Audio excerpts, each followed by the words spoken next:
If you want e-learning that's really effective, of course you'll want to put the learner in the driver's seat and get them experiencing and doing things that simulate the real world. But the tools we have to create interactions in e-learning are pretty limited. We can drag things, we can click things, and we can type things. So it's not always easy to build a simulation with that. But in this video, I want to show you a whole bunch of new ways you can let the user control movement and animation in Storyline. This will open up a whole bunch of possibilities for you to build simulations that engage them, but most importantly, that lets them practice in a much more hands-on way that transfers to the real world.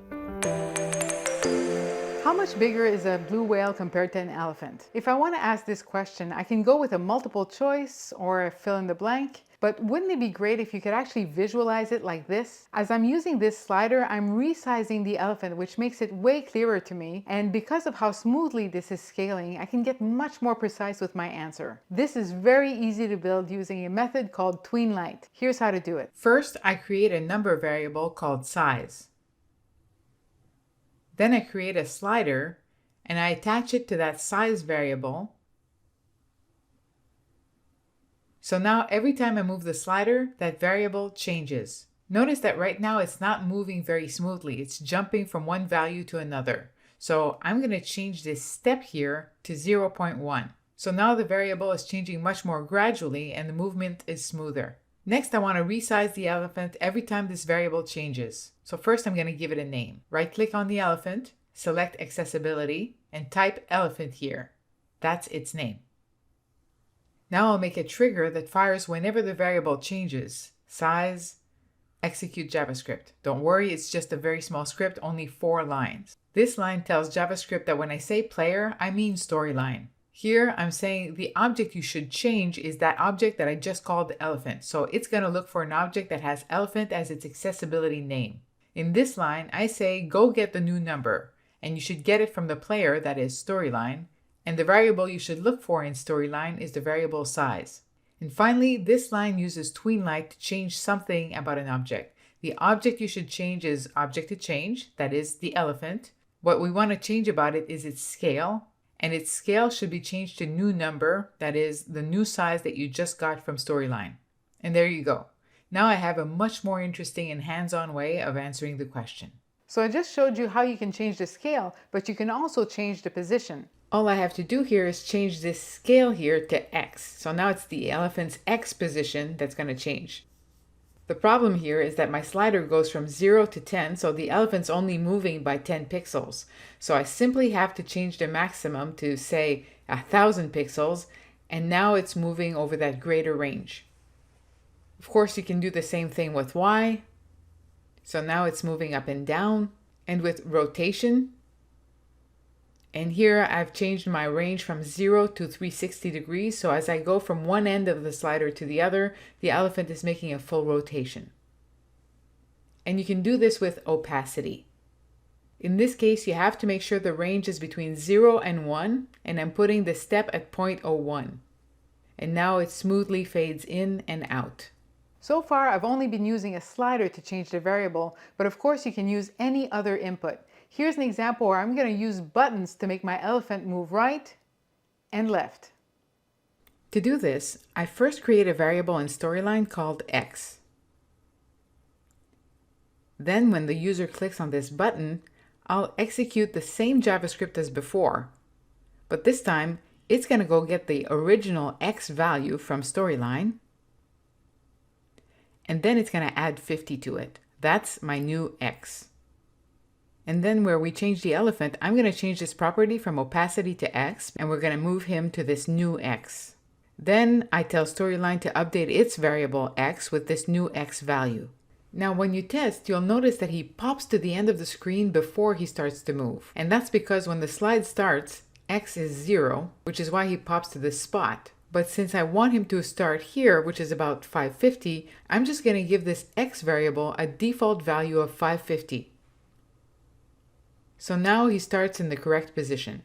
And for this left button, I do the exact same thing, but now I subtract 50 from X. And there you go, now the buttons are making him move.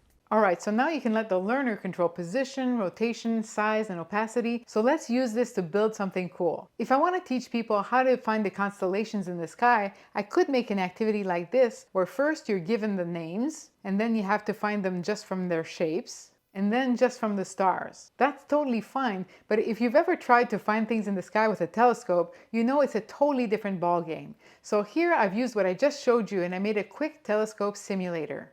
I have to find a specific constellation and I move around the sky using buttons up, down, right, left, rotation, and zoom.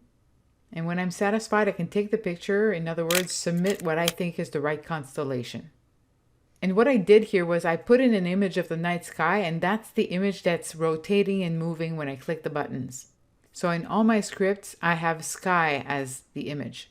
Then I added this mask image on top with a hole in the middle, and that is simulating my viewfinder. I created buttons for all these controls except for the zoom, which just feels more natural when it's on a slider. Now you can absolutely build this the way I showed you earlier, but as I was testing this, I found it slow and annoying to have to click over and over again when I wanted to move around. I wanted the map to keep moving for as long as I hold the button. So to do this, I created a state for the button, which I called down. So now the button is in this blue color as long as I hold it down. I also made a variable called moving right, and that variable is true when the state of the button is down and false when it's not. So it becomes false when I take my finger off the button. And I have my trusty script here that adds 5 to the X position, but even if I hold the button down, this is only going to happen once. The sky's going to move 5 pixels and then stop. I wanted this to happen over and over again as I held the button, but I didn't know how to do that. So I pasted my code into ChatGPT and I said modify it so that it keeps happening until my variable changes. And ChatGPT spit out the modified code. So you can see my original script here. And this is what ChatGPT added. So now it's going to do this, that is, add 5 pixels over and over again every 70 milliseconds until the variable moving right changes to false. And that changes to false when I let go of the button. So now when I test this, it keeps moving until I let go.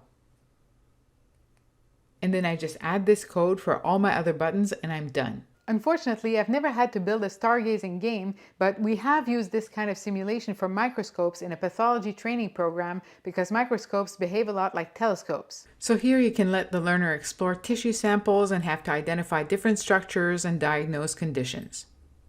Now when you look at these buttons, it might be tempting to use them to make a character move in a game, and that's fine if you just want to practice, but in most training games I wouldn't recommend using it this way because it's just going to add some irrelevant workload to have to press buttons to move when the learner could just click where they want to go. But where it makes sense to either simulate real-world tools or to make a question more visual, then this method can make the training that much more engaging and relevant. I'm really curious to see the applications that you guys come up with for these techniques, so share your ideas with us in the comments. And if you want to get all the tactics and my step-by-step method to gamify your e-learning so that you create relevant fun every time, check out the Effective Gamification Framework, which is my signature program for e-learning designers. You can find more information about that below. Thank you so much for watching, and I'll see you next time.